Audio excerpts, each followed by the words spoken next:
Hey, what's happening? It's the 1 o'clock hour, Ward Wrestling Live.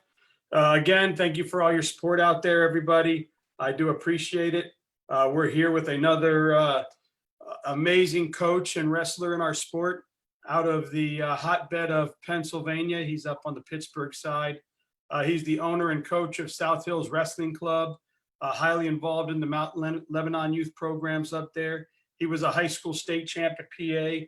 He was a 2007 All-American at the University of Pitt. He also coached 8 seasons there at his alma mater, so that's pretty cool. And now his main focus is youth and club coaching, as he's got 2 young boys or girls or kids. I don't know. I have 3 kids. I got two boys and a girl, but yeah, my 2 boys wrestle. My daughter has no interest, but she loves hanging out and making a mess of the wrestling room and getting glitter everywhere. So yeah, she's around. Perfect. So there you go. He's got kids that are wrestling. That's his focus, and he's here with us, Coach Matt Kocher. Did I say that right? I hope I said Kocher. It's that dang German spelling, but yeah. Kocher. Yeah. I got it. Yeah. We had a Hurricanes coach down in South Florida named Kocher, but he got run out of town. But that's all right. Well, Coach, thanks so much for coming on, man. I really do appreciate it. It's one of those, I've had 2 days with Pittsburgh guys, so this is great. Man, so are we seeing the light at the end of the tunnel here? What's going on? With the quarantine, you mean? Yeah. I hope. Our county at least is in what's called a green phase. So we went from red, yellow, green in our state. Our county's now in green. So things are opening back up. Wrestling's kind of the last frontier. The hard part is we can't get any schools yet. Even my club I run, it's actually in a church. And so they've been good. They're working with me. We're kind of working through with USA Wrestling and CDC guidelines to get back in there. But the demographic of the churchgoers are like that target age group of people that are affected. So they're a little nervous about it, rightfully so. But other clubs in the area are open back up. There's some opportunities. Martial arts gyms are open back up. So I'm hopeful. You know what? My son and his 3 friends last night, I took a mat. We rolled it out in one of the parks here. We did an outdoor practice. So you get creative. It was fun. Yeah, that's awesome, man. I'm sure, you roll it out in the park as you start going, kids are probably coming out of their houses. Hey, can we roll in? The hope, right? That's the hope. That's the benefit of doing stuff. A lot of colleges are doing the outdoor wrestle offs and practicing the quad and stuff. And, in our community, we try to do, I'm kind of crazy with recruiting and stuff, but I think like that sometimes. We do a Halloween parade every year. I want to get a float and get a mat on it and have it rolling down our main street, and have practice that way. But yeah, not a bad secondary to having an outdoor practice is exposure. Awesome, man. Yeah, that seems a lot of fun. And I see that I saw those somebody posted yesterday that they're going to have a Beat the Streets in Chicago, and it looked like it was some loaded matches. Yeah, interesting matches too. Yeah. Yeah, the one guy that's going to go against Lugo, isn't he now an associate coach or something? Volunteer coach over at Pitt? I don't know where he's at now. He just graduated, right? But I don't know what he's up to. But yeah, they got young guys. They got some older guys that are kind of coming back. So I thought it was, not your normal competition. They made it interesting. Yeah, and names so good for them. Put the sport back on TV. So you've got your main focus down there. You've got your South Hills Wrestling Club, and then you have obviously you do a lot there in Mount Lebanon with their youth program. Yeah. So talk about that. Yeah. So I coaching youth is a new challenge for me. I think with my background, I was All-American at Pitt. I coached at Pitt for a number of seasons, and then went right into coaching youth because my kids got involved. And a lot of the coaches around me were like, "Oh, you're gonna be so good." You just, there's a lot of expectation, and it's like I know nothing about coaching youth wrestling. So it was kind of starting all over, and I've heard it said vice versa. When you go to the college level after high school, you have to relearn the sport. You relearn all the basics. You relearn everything. And I'd say the same when you go from coaching college kids at that level, and then coming back to coaching 6 and 8-year-olds. You kind of got to relearn everything and go back in time and trying to remember what it was like learning the sport. And it's hard. I lean on a lot of the new families and you guys know nothing. Like, I forget that sometimes. I take it for granted that, like, when I say an underhook, they have no idea what I'm talking about, So it's been a fun thing relearning and starting from ground zero, and also kind of like I feel a lot of pressure, right? Like, starting from ground zero. What a unique thing to take something that's never been exposed to the sport. All right, where do we start and where do we go from there? So I'd say every year This was my third season doing it. Every year I've changed a little bit and I've gotten a little better at it. So Yeah, and I mean, and I would imagine that um, the stuff that you're teaching youth, you've seen you've seen that have to be at a different level in college. So maybe like I talked to you guys, you college coaches, you say when you get to college, it's like we got to teach hand fighting because hand fighting is huge. yeah, I guess positioning. at the college level. So now going back to youth, is that something that you're like, okay, I'm going to focus these little kids on hand fighting because I know how important it is at the next level? So for sure, when I got out of college, I thought I was going to be able to fast track kids to being great. It doesn't work like that. It just doesn't.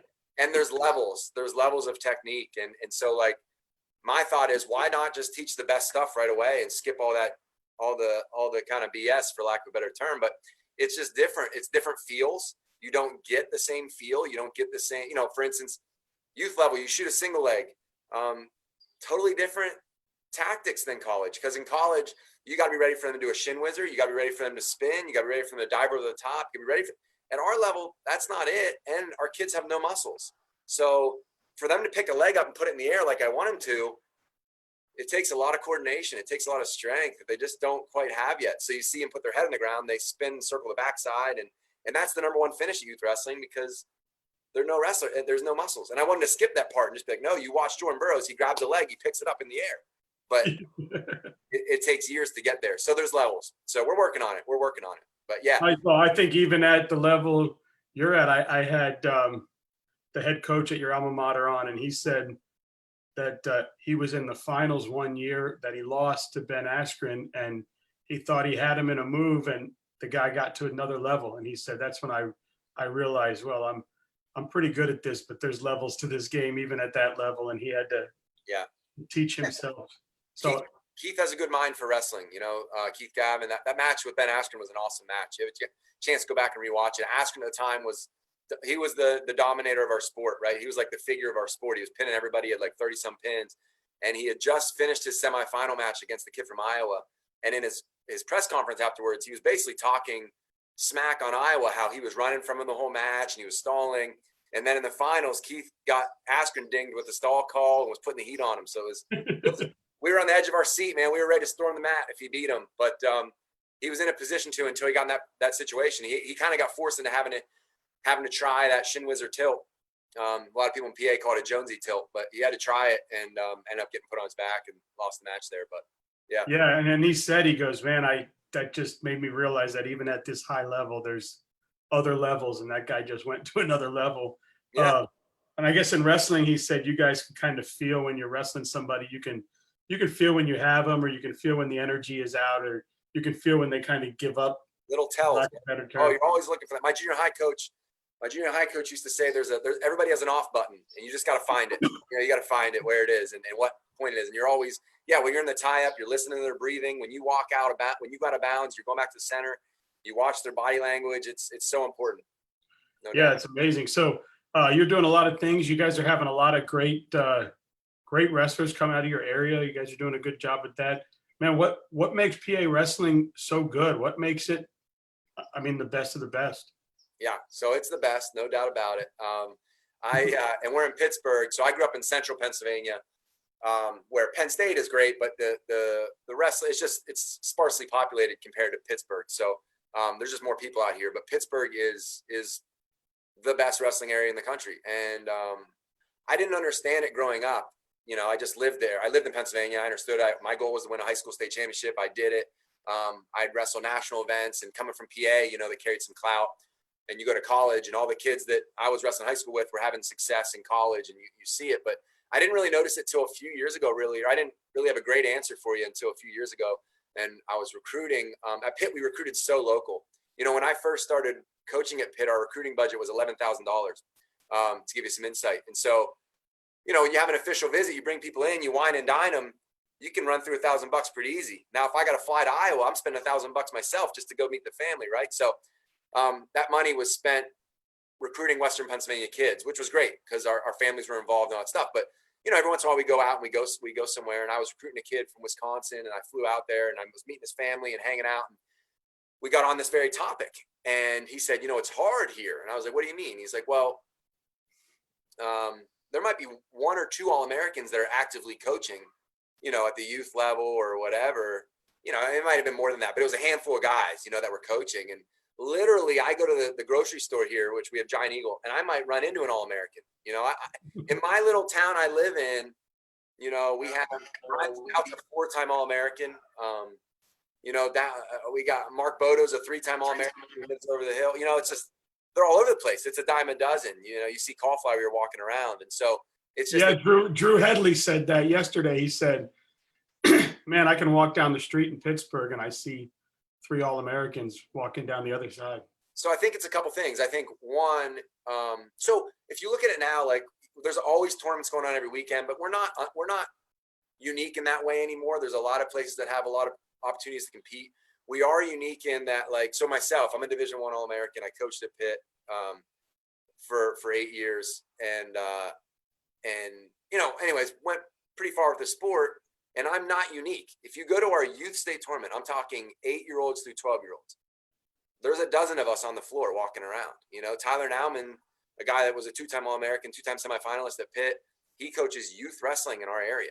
There's guys, and obviously Jody Stripmatter at Young Guns and Jim Akeley at Quest, and those are clubs. But then you have your rec programs that have phenomenal high-level coaches. And so there's a great exposure. There's also generational talent. So dad wrestled, grandpa wrestled, and it feeds off itself. And the steel sharpens steel thing is real. We got a lot of little kids here that are pushed hard from a young age. And winning's very important in the especially, rural areas of Western Pennsylvania.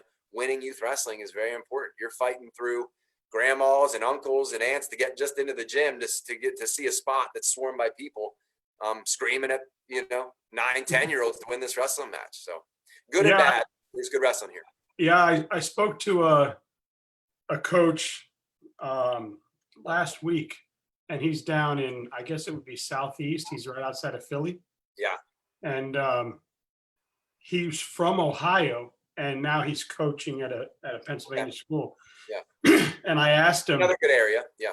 Yeah, and I asked him about the difference, and he goes, excuse me, he goes, being an Ohio kid and an Ohio guy, I was always, Ohio wrestling is the best. And he said, I'm going to catch a lot of flack for this, but now coaching the last couple of years in PA, it's just, and he said, not just PA, this whole like tri-state area of PA, Jersey, whatever, is just insane. He said the wrestling is just different level. He said, especially the ground and pound, I guess, kind of big down there where, and Top Game and stuff. But yeah, he mentioned the same thing. He said, man, I couldn't believe the different. A lot of depth. You look at the high school state tournament, and there's really good homes that are really good kids, that are sitting at home that second weekend of March that didn't make it, and it's not uncommon. I mean, it's, you talk to Drew Headley. He's a great example. He's assistant coach at Pitt. His senior year of high school, he did not make the state tournament. 2 years later, he's an All-American. So that the depth is just insane. And there's a number of stories like that. Yeah, and you hear that from those Ohio coaches too. It's like the drip in Pennsylvania and Ohio and New Jersey is like, if you can just get your pan under there and catch the drops coming off the side of the, you're still getting All-Americans. Yeah. That's pretty cool, man. So you were an athlete and a coach at Pitt. That had to be pretty cool. First of all, it must have been awesome to be a wrestler in your state and go to a local school like that. It's from learning yesterday, it's the largest and highly academic wise public school in the nation. If my illiterate just got that out right, but it's a great public school. Yeah, I think everybody knew what I said. And then to go back and coach it, I was asking those guys yesterday. It's uncommon to have a full coaching staff that's all alma mater, and you guys have that at Pitt and have had that at Pitt, and it's been the family. It's amazing, man. What makes everybody want to come back and coach there and be there, and what's that atmosphere like? I mean, it must be amazing. It's unique. I mean, what drew me to Pitt? I grew up at Penn State. I could ride my bike up to Can you hear me? I'm kind of getting some back. Something's going on. Yeah, I can hear you now. All right, good. Okay. I grew up in State College, so great wrestling area. I was so fortunate. The timing of when I grew up there. I didn't grow up under the Cale Sanderson era, but there was still, I had phenomenal coaches from youth the whole way up, and I had access to Penn State, and they were always so good to me. Even when I decided to go to Pitt, and we had that kind of hard conversation that I was leaving and going to Pitt, they were always welcoming to me in the summer when I'd come back, and they were great people. Troy Sunderland and Coach Hart and John Hughes and Ross Thatcher and a slew of other Penn State people that were there at the time were awesome.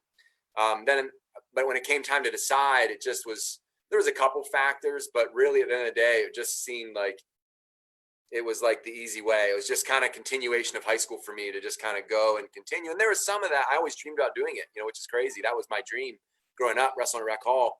But when it came time to decide, I was like, I want to check out something else. And I really wasn't recruited that heavily other places. I think partially because I lived in Penn State. I think it was kind of assumed. I had 3 high school teammates that had already decided to go there, and I was going to follow their steps. But I actually reached out to Pitt. I had a really strong mentor, Chad Dubin, wrestled for Penn State. And is my dog barking? Can you hear her? We good? All right. Let me know if you hear her yapping too much. I hear her in the back. Yeah. But anyways, Chad Dubin was a huge mentor for me in high school. He was a volunteer assistant, and he was just like a selfless individual that, he was the guy that 6 o'clock in the morning was pushing me and showed me what it was like to be a state champ, basically. And at that time, he had a friend, Sonny Abe, who was a 4-time All-American at Penn State. He was a national champ. And when I was a little kid, I watched him wrestle at Rec Hall. And so he was coaching at Pitt at the time. And I actually called him, said, hey, I'm interested in checking out Pitt. And he, basically got set up through there. It wasn't so easy. Sonny's Japanese. And so for my 18-year-old self, I had a really hard time understanding him. So my rule was on the phone, I would say what 3 times. And by the 3rd time, I'd just say, okay. But yeah. So anyway, Sonny Abe is basically the reason I came to Pitt. And I went out and I visited it, and I love the city. I love the fact it was in an urban environment. It was just so different from what I was used to. There were city buses, there was the Pittsburgh Pirates and the sports teams and everything, the griminess of a city, the beauty of a city. I loved all of that compared to where I was from. It was just so different, exciting, and new. And so I ended up coming to Pitt, and before I got to Pitt, Sonny Abe left. So I always tell kids, like, hey, do not choose a school for the assistant coach, but I didn't choose it just for him. He was crazy. He worked really hard, and I love that about him, and that's what I thought I needed. So that's kind of why I did it. But Coach Stottlemyre, Randy Stottlemyre, was a head coach at Pitt for 34 years here, and just one of the best human beings you would ever meet. And I'm so glad I got to, actually, so when Sonny left Pitt, it was about a week before I was supposed to come to Pitt. He called me and said, hey, I'm not coming back to coach. I had just placed both styles at Fargo. I was excited to come back and wrestle at Pitt. And he just called me and said, I'm not coming back. And I literally called my mom. I was in North Carolina at the time visiting my dad. I called my mom and said, hey, I'm going to walk on to Penn State. It's too late. Scholarships are gone. I'm not going to Pitt. I'm leaving my mom, my grandma, my girlfriend, who's now my wife, to go to Pitt. And it was for Sonny, basically, and he wasn't there. So I was going to walk on to Penn State. Coach Stottlemyre called me, talked to me. A little more scholarship money didn't hurt. But, I found out he was a great guy. And Jason Peters was the assistant at the time. And then Carl Fraunhofer was national finalist. And they brought him on board. And great people, great mentors. I had an awesome relationship with those guys as an athlete. They really took care of me and helped me grow up as a person. And that was Coach Stottlemyre's thing, above and beyond wrestling. He wanted us to graduate and be good people. And so it was an awesome experience for me as a student athlete. I loved my time at Pitt. I loved my teammates. Keith and Drew were really close to me. Keith Gavin and Drew Headley were both All-Americans. And we went through it together. It was really neat to have other people that shared my passion and our passion. And we just want to be national champs, to a flaw. We didn't really care about anything else. We just wanted to win. Like kids, earmuffs for this one. But, you're walking around school and they're showing you all the school and the study center. And I'm like, great, is there a wrestling room? That's all I want. And so we dedicated our 4 or 5 years. We had this, all 3 of us had the same plan. We wrestled 2 years, redshirted, wrestled another 2 years. And, at the end of the day, Drew and I were All-Americans. Keith was a national champ. So at least one of us got a title, and it was a lot of fun. Yeah. And you obviously fell in love with the town because you're still there. So I moved back, and I had an opportunity to stay on and coach right after I was done. My girlfriend at the time had sacrificed a lot so I could pursue my wrestling. she was kind of waiting for me. I took a 5th-year victory lap. She graduated from Penn State in 3.5 years and was ready to be a teacher. And she was like, I want to move back to State College. She had been waiting for me. She actually moved to Pittsburgh and got her, she started her graduate school at Pitt while I was finishing my undergrad. And she was like, I want to move back. And I said, okay, you've done enough of fall. And she was at every tournament. She was at Midlands. She was at Vegas. She was at Nationals. She didn't miss. She was really supportive. So I said, okay, let's move back. 9 months later, we moved back to Pittsburgh and I ended up coaching at Pitt. So you can't go home again. And that's a true thing. We wanted to go back to Pitt or State College and be around family. And after living in the city, it was just not a knock. State College is beautiful. It's a great, great place to spend 4 years, but it is small. And if you're not at Penn State, you're a grandpa at 23 years old. And, it just felt claustrophobic compared to the city. So yeah, we moved back to Pitt. I ended up coaching at Pitt, under Coach Stoudemire for 5 or 6 years, and then under Coach Peters for two or 3 years. So, and now you've got your own club there. Now you're coaching your kids there. Yeah. You spoke earlier. I was going to ask you about college versus club coaching, but when we spoke about everything earlier, you already kind of touched on that. But yeah, I think the big thing now is coaching your 2 boys, right? Talk about that. Talk about how awesome it is now to be focusing on them and watching them come up. it's awesome for me, and I got to be careful not to push my agenda on them too much, because I love wrestling. Obviously, it's an unhealthy obsession for me, but or maybe a healthy one, but nonetheless, it's a big part of my life, and I got to be careful not to push that onto them. I want them to be able to choose. I watched a lot of. I fortunately didn't. My dad didn't wrestle. My brother didn't wrestle. My mom, if at any time I ever wanted to quit wrestling, she would have not even thought twice about it. It'd been fine, So I truly had the freedom of choice to do it, and I want them to have it, which is a tricky thing when your dad's the coach. So. Yeah, I got to be careful, but it's funny. It's been a dream of mine for a long time. Drew Headley and I, quick story, Drew and I, with wrestling, it spans both semesters. You don't get any time off. There's no Thanksgiving, very little Thanksgiving, very little Christmas, very little New Year's. There's 0 spring break. Our spring break, we'd train and then we'd have nationals. Drew and I, our senior year, we never had a spring break. So we took our own spring break. The week after nationals, we got back on that Sunday. That Monday, we flew to Hawaii and we took a week and we had it there. So, but it's funny. I remember this conversation because he reminded me of it. We were talking about what we were going to do next. I was done wrestling. I figured I'd given enough of my life to it, and I was ready to move on from competition. The freestyle rules back then were horrible compared to where they are now. They were terrible rules, in my opinion, and most people would agree. Drew was going to continue on competing, and so I was like talking. I already had my girlfriend who I was going to marry in 18 months from there. I was going to marry, and we had our life planned out. And I was like, in 8 years, I'm going to be coaching youth at the youth state tournament, my son, and kind of joking, but Drew and I talked 2 years ago and it's like, that's where I'm at, I'm coaching my son and we're trying to do that. So it is really special for me. I'm fortunate that both of my boys, they love it. My older boy really loves it. An example, when nationals he wanted to go to nationals. We went last year. He wanted to go to NCAAs and they were canceled. He printed out the brackets and he filled them out by hand, each round, each match. It's 640 matches. He filled out by hand with a score and how it was going to go. And wow. So he's into it. It's fun to be into it. He's a fan. My younger boy, he's 6. Who knows? I know this. He's really good at it. Yeah. But it's funny. He won like most of the tournaments he did this year. He dominated. My wife and I would look at each other like, is he having fun? He'd get his hand raised. He wouldn't smile. I don't know. So we'll see. He's really good at it, but I don't know. We'll see if he loves it or not. But it's been fun. It's been hard. There are times where it's challenging because I know how hard this sport is and I know what it takes to be great. And it's like, is that what you really want? But my 8-year-old, he's almost 9. We talked about the other day, and it's like, he had baseball tryouts. And he wanted to play travel ball. And so they had baseball tryouts on Monday, and he was really nervous beforehand. And so we were talking about nerves and how to handle it.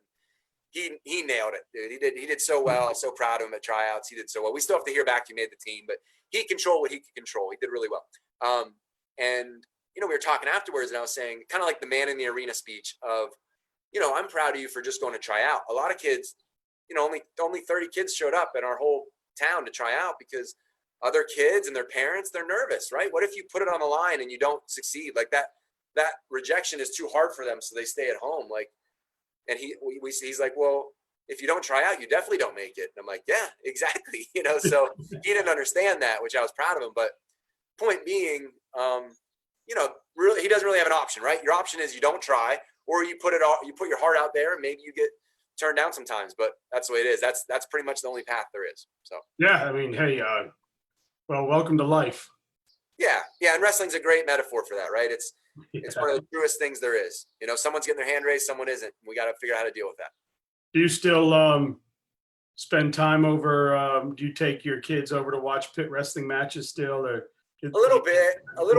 So I took a whole bus down last year, which was fun. It was great. We got to make a tunnel, and the Pitt kids ran through and high-fived them. And, it's funny how quickly the team changes, whereas kids I recruited are already graduating, right? But I'm still close with some of the athletes in the team, Nino Bonacorsia and Jake Wenzel and those guys that I were able to coach when they were growing up. Honestly, things ended weird for me at Pitt. When we lost our head coach, Jason Peters, I sort of finished out the year, and then I moved on. I was forced to move on, and so I didn't get to end on my terms. So it's a little weird in that regard. But still a little sour. I don't know if sour is the right word. It's just weird, if you got told, hey, don't come back next week, like, you go from loving something one day to it's just weird.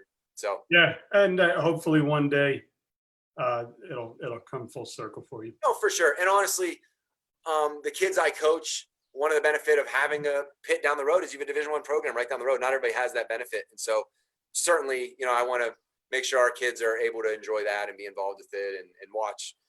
And Pitt's going to get better and better and better. They're a good team, and they're going to continue to be a good team. So that's awesome. All right, man. You ready for my 10 questions? Fire away. Duquesne Incline or Phipps Conservatory? Phipps Conservatory. It's beautiful. Lemieux or Sid the Kid? Lemieux, just for nostalgia, growing up. Pierogies or dumplings? Pause. And Lemieux has done a lot of amazing things for this city. My kid was 2 months premature, Calvin, my oldest son, and Lemieux had a lot to do with that NICU that he was born in, and also a separate facility that they moved him to for a month where you could stay and live in the facility. It's more like a home. It's the Mario Lemieux house. And so their family's done a tremendous job in Pittsburgh. So Mario Lemieux. All right. What was the next one? Pierogies and Pierogies or dumplings? Pierogies. Yeah. Kielbasa or sausage? Oh man. Now we're getting fat. Kielbasa. Yeah. Let's go all out greasy. Yeah. Steelers or Penguins? Probably Penguins. Yeah. Pens. Primanti's or Carson Street Deli? Primanti's. Yeah. I mean, it's hard to beat. It's our thing. It's loaded. Coleslaw, French fries, giant. Yeah. Italian bread. It's good. Pitt wrestling or Pitt football? Oh gosh, that's too easy. Wrestling. Pitt wrestling over anything. Yeah. Yeah. Big Ben or Bradshaw? Big Ben. He's catching flack lately, but man, he gave us some good years. That was fun. All right. So some Pitt alum, Marino or Dorsett? We'll go Dorsett. Yeah. All right. The Pittsburgh Zoo or the PBG Aquarium? Honestly, the zoo, but they're both awesome. The zoo. Yeah. Yeah. They're doing a drive-through at the zoo. Like you can, because of the Corona thing, you stay in your car and you drive through the zoo. Unreal. Oh, that's really dope. I would do that. That's like the laziest way you can go look at animals, right? But yeah. Yeah. How do you get those little wax? Do the zoos still sell those little wax things that come out of it? You remember when you'd go to the zoo when you were a kid and put a quarter in and the wax line would come falling out? I wonder if they still do that stuff. No, I don't think they have that anymore. Yeah.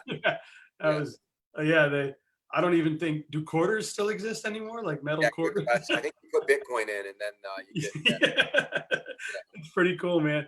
Hey, so thank you so much, man. I do appreciate it. And I love all the coaches out there that are doing amazing things with the sport. I see what they're doing for kids. Feel free to share this on World Wrestling Live, share it to wherever you want to share it. I'll try and go and tag you. I've got next, I've got Coach Betterman coming on over at USA Wrestling. Nice. So I was reading a little bit about him. He was a pretty good wrestler. Yeah. Well, cool, man. That's amazing. I love the whole idea of what you're doing. Letting people share their stories. So I really appreciate it. Yeah, and I hope on the other end of this, I can get my wife to have the confidence again to allow me to take my son or both sons out of the house, because I'd love to, meeting so many cool people around the country through this platform. I would love to get in the truck and Yeah. drive around and go like club hopping. You know what I mean? Like, Really cool. Yeah, and, that's really cool. and get to meet people and just let my kid get to experience some different things. Like last year was his first year in an off-season club. Yeah, So he went 0-30, but he stuck with it. So I was like, okay, well, he's got what it takes, right? absolutely. Because I think after 30 losses and you haven't like just said, I've had enough, I think you're staying. So we Yeah. found a club and he got to experience. I remember the first tournament he went to with the club was like Disney Duels, and he had only been there like a month or something. So he hadn't even really hit like next level anything yet. Yeah. And he gets like the second duel match at Disney was against a team from Pennsylvania. Okay. I remember he lined up, and right when the whistle blew, the kid just blasted him right off the mat, and he was like, "Okay, yeah, this is Oh, God. different, right?" Handled it right though? Yeah, handled it great. Got back in, wrestled with them. He ended up losing, but then he got to wrestle. I feel like the best thing, and I have only been there once. We were looking forward to this year, but people ask me if I had experienced Disney and what my opinion is of it. I said the best thing about Disney Duels is not the actual tournament, but I think the back room. My son must have got 30, 40, 50 matches in the back room. Way.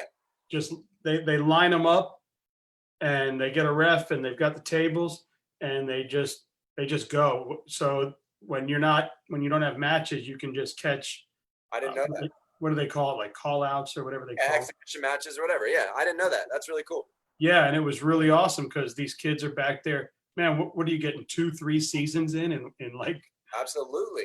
a couple days? So I think that was really a great experience for him because you Wow. could see him kind of progress right in the room there. So Super it was cool. cool, and he's learning. I saw him this year go from where he went from where what do they say? You guys coaches, I'm learning. They say first step is don't get pinned. Second step, like make it the whole way through a match. Sure. Then win the ones you're supposed to. Yeah. And then start to win the close ones, and then you start to be the one winning. So I saw him towards the end of the year start to get those close ones under his belt. So Cool. I'm hoping he gets stronger during the summer. I'll tell you what, man, it's the road to success, as you know, it's like this, right? And what I realized when I got a little bit away from the sport, we had some hard things in our life. My wife had brain cancer, and me finding a job and those sort of things.